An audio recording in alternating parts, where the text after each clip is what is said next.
Hoje nós vamos iniciar um dos temas mais importantes da filosofia e também muito presente nas provas do Enem e dos vestibulares, a introdução à filosofia grega.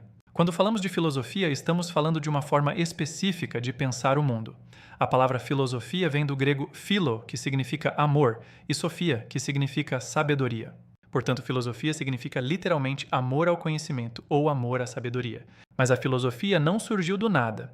Antes dela, as explicações sobre o mundo eram baseadas principalmente em mitos. Por isso, para entender o nascimento da filosofia, precisamos primeiro entender a diferença entre mito e razão. Durante muito tempo, os povos antigos explicavam a origem da natureza, do universo e dos fenômenos naturais por meio da mitologia.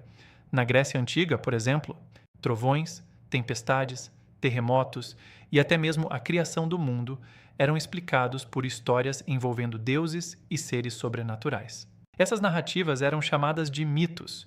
Os mitos não buscavam provas ou explicações racionais. Eles eram aceitos pela tradição cultural e transmitidos de geração em geração.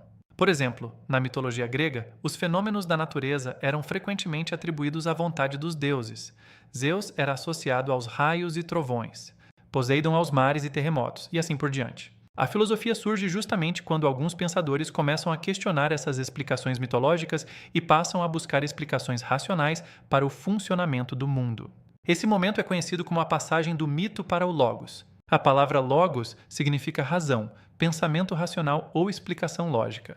Portanto, o nascimento da filosofia representa a tentativa de compreender a realidade por meio da observação, da reflexão e da argumentação racional, e não apenas por meio de narrativas religiosas ou míticas. A filosofia nasceu aproximadamente no século VI a.C., na região da Grécia Antiga, especialmente em cidades que hoje pertencem à Turquia, como Mileto. Mas por que a filosofia surgiu justamente na Grécia?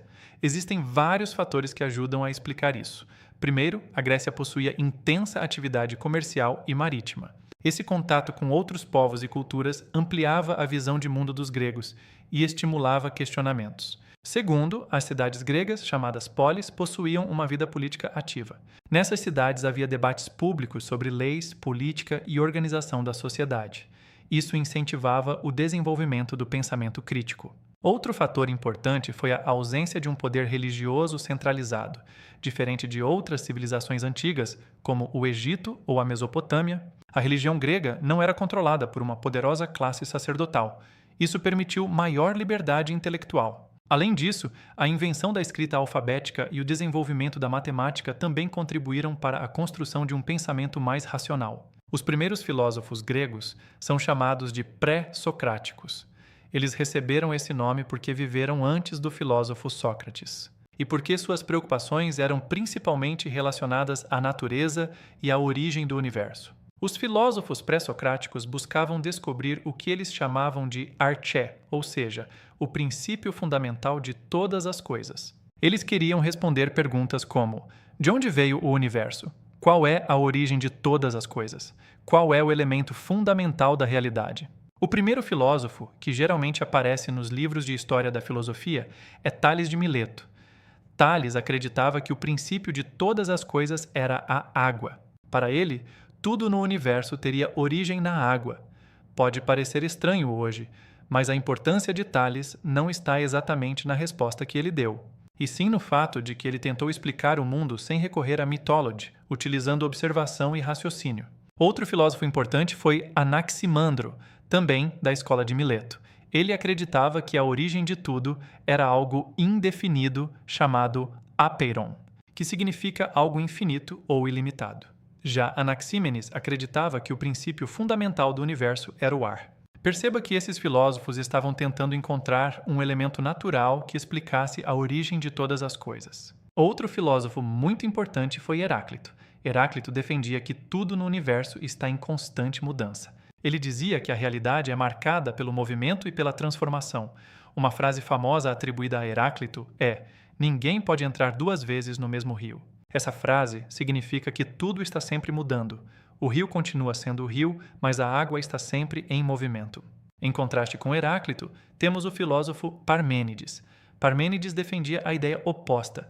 Para ele, o verdadeiro ser é imutável, eterno e permanente. Segundo Parmênides, as mudanças que percebemos no mundo seriam apenas ilusões dos nossos sentidos. Essa oposição entre Heráclito e Parmênides foi muito importante para o desenvolvimento da filosofia, pois colocou em debate a questão da mudança e da permanência na realidade. Outro filósofo importante foi Demócrito, que propôs uma ideia muito interessante para explicar a matéria. Demócrito afirmava que tudo no universo é formado por partículas minúsculas chamadas átomos. Essa ideia, embora muito antiga, acabou influenciando séculos depois o desenvolvimento da ciência moderna. Agora é importante entender que a filosofia grega não ficou apenas preocupada com a natureza. Com o tempo, os filósofos começaram a se interessar também por questões relacionadas ao ser humano, à ética, à política e ao conhecimento. Essa mudança acontece principalmente com Sócrates, que marca o início de um novo período da filosofia. Sócrates defendia que o mais importante não era estudar apenas a natureza, mas também compreender o comportamento humano, a justiça, a virtude e a moral. Ele costumava ensinar por meio do diálogo e do questionamento. Em vez de dar respostas prontas, Sócrates fazia perguntas que levavam as pessoas a refletir sobre suas próprias ideias. Esse método ficou conhecido como método socrático ou maiêutica, que significa ajudar alguém a dar à luz ao conhecimento. Depois de Sócrates, surgiram outros filósofos extremamente importantes, como Platão e Aristóteles, que desenvolveram grandes sistemas filosóficos e influenciaram profundamente o pensamento ocidental. Agora vamos falar rapidamente sobre como esse conteúdo costuma aparecer no Enem. O Enem geralmente não cobra a filosofia grega de forma puramente decorativa.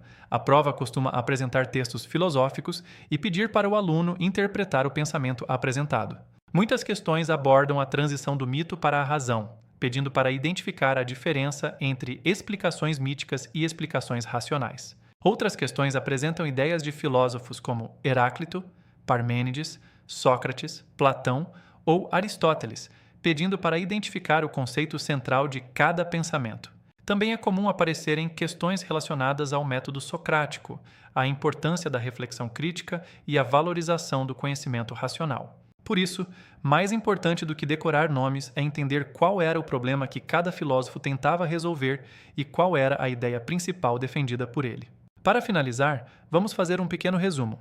A filosofia nasce na Grécia Antiga quando alguns pensadores começam a buscar explicações racionais para o funcionamento do universo. Esse processo representa a passagem do mito para o logos, ou seja, das explicações baseadas em narrativas mitológicas para explicações baseadas na razão. Os primeiros filósofos, chamados pré-socráticos, buscavam compreender a origem da natureza e do universo.